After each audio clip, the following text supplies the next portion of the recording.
Beauty and the Beast.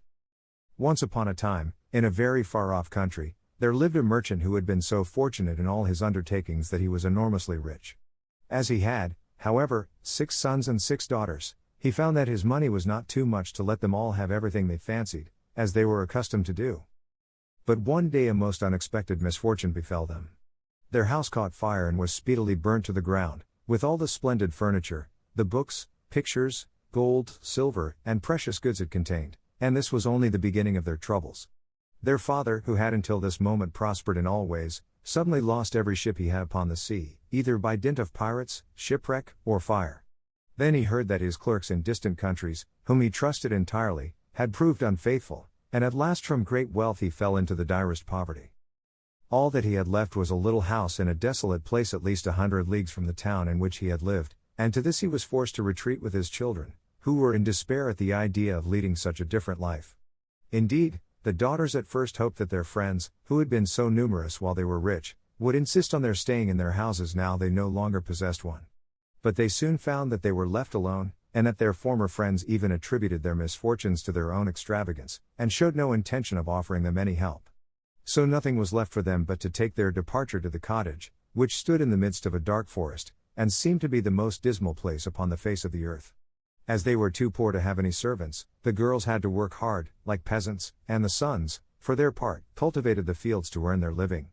Roughly clothed, and living in the simplest way, the girls regretted unceasingly the luxuries and amusements of their former life. Only the youngest tried to be brave and cheerful. She had been as sad as anyone when misfortune overtook her father, but, soon recovering her natural gaiety, she set to work to make the best of things, to amuse her father and brothers as well as she could, and to try to persuade her sisters to join her in dancing and singing. But they would do nothing of the sort, and, because she was not as doleful as themselves, they declared that this miserable life was all she was fit for. But she was really far prettier and cleverer than they were. Indeed, she was so lovely that she was always called Beauty. After 2 years, when they were all beginning to get used to their new life, something happened to disturb their tranquility. Their father received the news that one of his ships, which he had believed to be lost, had come safely into port with a rich cargo. All the sons and daughters at once thought that their poverty was at an end, and wanted to set out directly for the town. But their father, who was more prudent, begged them to wait a little, and, though it was harvest time, and he could ill be spared, determined to go himself first, to make inquiries. Only the youngest daughter had any doubt but that they would soon again be as rich as they were before, or at least rich enough to live comfortably in some town where they would find amusement and gay companions once more. So they all loaded their father with commissions for jewels and dresses which it would have taken a fortune to buy. Only Beauty, feeling sure that it was of no use, did not ask for anything. Her father, noticing her silence, said, "And what shall I bring for you, Beauty?" "The only thing I wish for is to see you come home safely," she answered. But this only vexed her sisters, who fancied she was blaming them for having asked for such costly things. Her father, however, was pleased, that as he thought that at her age she certainly ought to like pretty presents, he told her to choose something. "Well, dear father," she said, "as you insist upon it, I beg that you will bring me a rose. I have not seen one since we came here, and I love them so much." So the merchant set out and reached the town as quickly as possible, but only to find that his former companions, believing him to be dead, had divided between them the goods which the ship had brought, and after 6 months of trouble and expense he found himself as poor as when he started, having been able to recover only just enough to pay the cost of his journey.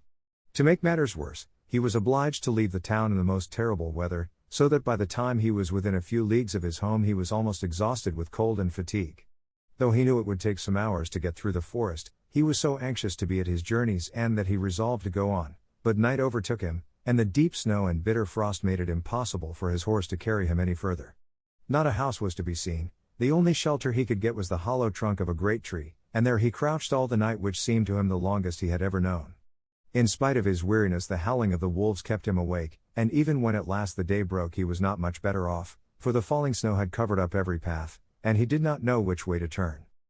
At length he made out some sort of track, and though at the beginning it was so rough and slippery that he fell down more than once, it presently became easier, and led him into an avenue of trees which ended in a splendid castle. It seemed to the merchant very strange that no snow had fallen in the avenue, which was entirely composed of orange trees, covered with flowers and fruit. When he reached the first court of the castle he saw before him a flight of agate steps, and went up them, and passed through several splendidly furnished rooms. The pleasant warmth of the air revived him, and he felt very hungry, but there seemed to be nobody in all this vast and splendid palace whom he could ask to give him something to eat. Deep silence reigned everywhere, and at last, tired of roaming through empty rooms and galleries, he stopped in a room smaller than the rest, where a clear fire was burning and a couch was drawn up closely to it.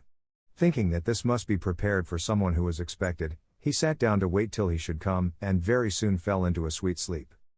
When his extreme hunger wakened him after several hours, he was still alone, but a little table, upon which was a good dinner, had been drawn up close to him, and, as he had eaten nothing for 24 hours, he lost no time in beginning his meal, hoping that he might soon have an opportunity of thanking his considerate entertainer, whoever it might be.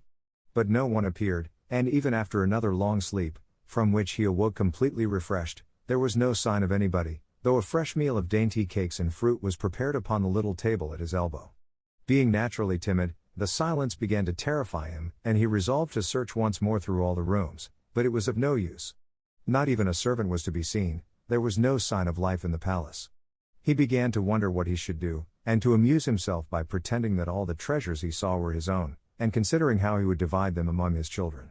Then he went down into the garden, and though it was winter everywhere else, here the sun shone, and the birds sang, and the flowers bloomed, and the air was soft and sweet. The merchant, in ecstasies with all he saw and heard, said to himself, "All this must be meant for me. I will go this minute and bring my children to share all these delights." In spite of being so cold and weary when he reached the castle, he had taken his horse to the stable and fed it. Now he thought he would saddle it for his homeward journey, and he turned down the path which led to the stable. This path had a hedge of roses on each side of it, and the merchant thought he had never seen or smelt such exquisite flowers. They reminded him of his promise to Beauty, and he stopped and had just gathered one to take to her when he was startled by a strange noise behind him. Turning round, he saw a frightful beast, which seemed to be very angry and said, in a terrible voice, "Who told you that you might gather my roses? Was it not enough that I allowed you to be in my palace and was kind to you? This is the way you show your gratitude, by stealing my flowers. But your insolence shall not go unpunished." The merchant, terrified by these furious words, dropped the fatal rose, and, throwing himself on his knees, cried, "Pardon me, noble sir. I am truly grateful to you for your hospitality, which was so magnificent that I could not imagine that you would be offended by my taking such a little thing as a rose." But the beast's anger was not lessened by this speech. "You are very ready with excuses and flattery," he cried, "but that will not save you from the death you deserve." "Alas," thought the merchant, "if my daughter could only know what danger her rose has brought me into." And in despair he began to tell the beast all his misfortunes, and the reason of his journey, not forgetting to mention Beauty's request. "A king's ransom would hardly have procured all that my other daughters asked," he said, "but I thought that I might at least take Beauty her rose. I beg you to forgive me, for you see I meant no harm." The beast considered for a moment, and then he said, in a less furious tone, "I will forgive you on one condition, that is, that you will give me one of your daughters." "Ah," cried the merchant, "if I were cruel enough to buy my own life at the expense of one of my children's, what excuse could I invent to bring her here?" "No excuse would be necessary," answered the beast. "If she comes at all she must come willingly. On no other condition will I have her. See if any one of them is courageous enough, and loves you well enough to come and save your life. You seem to be an honest man, so I will trust you to go home. I give you a month to see if either of your daughters will come back with you and stay here, to let you go free. If neither of them is willing, you must come alone, after bidding them goodbye forever, for then you will belong to me. And do not imagine that you can hide from me, for if you fail to keep your word I will come and fetch you," added the beast grimly. The merchant accepted this proposal, though he did not really think any of his daughters could be persuaded to come. He promised to return at the time appointed, and then, anxious to escape from the presence of the beast, he asked permission to set off at once. But the beast answered that he could not go until next day. "Then you will find a horse ready for you," he said. "Now go and eat your supper, and await my orders." The poor merchant, more dead than alive, went back to his room, where the most delicious supper was already served on the little table which was drawn up before a blazing fire. But he was too terrified to eat, and only tasted a few of the dishes, for fear the beast should be angry if he did not obey his orders. When he had finished he heard a great noise in the next room, which he knew meant that the beast was coming. As he could do nothing to escape his visit, the only thing that remained was to seem as little afraid as possible. So when the beast appeared and asked roughly if he had supped well, the merchant answered humbly that he had, thanks to his host's kindness. Then the beast warned him to remember their agreement, and to prepare his daughter exactly for what she had to expect. "Do not get up tomorrow," he added, until you see the sun and hear a golden bell ring. Then you will find your breakfast waiting for you here, and the horse you are to ride will be ready in the courtyard. He will also bring you back again when you come with your daughter a month hence. Farewell. Take a rose to Beauty, and remember your promise. The merchant was only too glad when the beast went away, and though he could not sleep for sadness, he lay down until the sun rose. Then, after a hasty breakfast, he went to gather Beauty's rose, and mounted his horse, which carried him off so swiftly that in an instant he had lost sight of the palace, and he was still wrapped in gloomy thoughts when it stopped before the door of the cottage. His sons and daughters, who had been very uneasy at his long absence, rushed to meet him, eager to know the result of his journey, which, seeing him mounted upon a splendid horse and wrapped in a rich mantle, they supposed to be favorable. He hid the truth from them at first, only saying sadly to Beauty as he gave her the rose, "Here is what you asked me to bring you, you little know what it has cost." But this excited their curiosity so greatly that presently he told them his adventures from beginning to end, and then they were all very unhappy. The girls lamented loudly over their lost hopes, and the sons declared that their father should not return to this terrible castle, and began to make plans for killing the beast if it should come to fetch him. But he reminded them that he had promised to go back. Then the girls were very angry with Beauty, and said it was all her fault, and that if she had asked for something sensible this would never have happened, and complained bitterly that they should have to suffer for her folly. Poor Beauty, much distressed, said to them, "I have, indeed, caused this misfortune, but I assure you I did it innocently. Who could have guessed that to ask for a rose in the middle of summer would cause so much misery?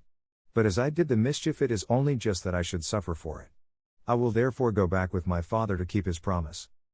At first nobody would hear of this arrangement, and her father and brothers, who loved her dearly, declared that nothing should make them let her go, but Beauty was firm. As the time drew near she divided all her little possessions between her sisters, and said goodbye to everything she loved, and when the fatal day came she encouraged and cheered her father as they mounted together the horse which had brought him back. It seemed to fly rather than gallop, but so smoothly that Beauty was not frightened. Indeed, she would have enjoyed the journey if she had not feared what might happen to her at the end of it. Her father still tried to persuade her to go back, but in vain. While they were talking the night fell, and then, to their great surprise, wonderful colored lights began to shine in all directions, and splendid fireworks blazed out before them. All the forest was illuminated by them, and even felt pleasantly warm, though it had been bitterly cold before. This lasted until they reached the avenue of orange trees, where were statues holding flaming torches, and when they got nearer to the palace they saw that it was illuminated from the roof to the ground, and music sounded softly from the courtyard. "The beast must be very hungry," said Beauty, trying to laugh, "if he makes all this rejoicing over the arrival of his prey." But, in spite of her anxiety, she could not help admiring all the wonderful things she saw. The horse stopped at the foot of the flight of steps leading to the terrace, and when they had dismounted her father led her to the little room he had been in before, where they found a splendid fire burning, and the table daintily spread with a delicious supper. The merchant knew that this was meant for them, and Beauty, who was rather less frightened now that she had passed through so many rooms and seen nothing of the beast, was quite willing to begin, for her long ride had made her very hungry. But they had hardly finished their meal when the noise of the beast's footsteps was heard approaching, and Beauty clung to her father in terror, which became all the greater when she saw how frightened he was. But when the beast really appeared, though she trembled at the sight of him, she made a great effort to hide her terror, and saluted him respectfully. This evidently pleased the beast. After looking at her he said, in a tone that might have struck terror into the boldest heart, though he did not seem to be angry, "Good evening, old man." "Good evening, Beauty." The merchant was too terrified to reply, but Beauty answered sweetly, "Good evening, beast." "Have you come willingly?" asked the beast. "Will you be content to stay here when your father goes away?" Beauty answered bravely that she was quite prepared to stay. "I am pleased with you," said the beast. "As you have come of your own accord, you may stay. As for you, old man," he added, turning to the merchant, "at sunrise tomorrow you will take your departure. When the bell rings get up quickly and eat your breakfast, and you will find the same horse waiting to take you home, but remember that you must never expect to see my palace again."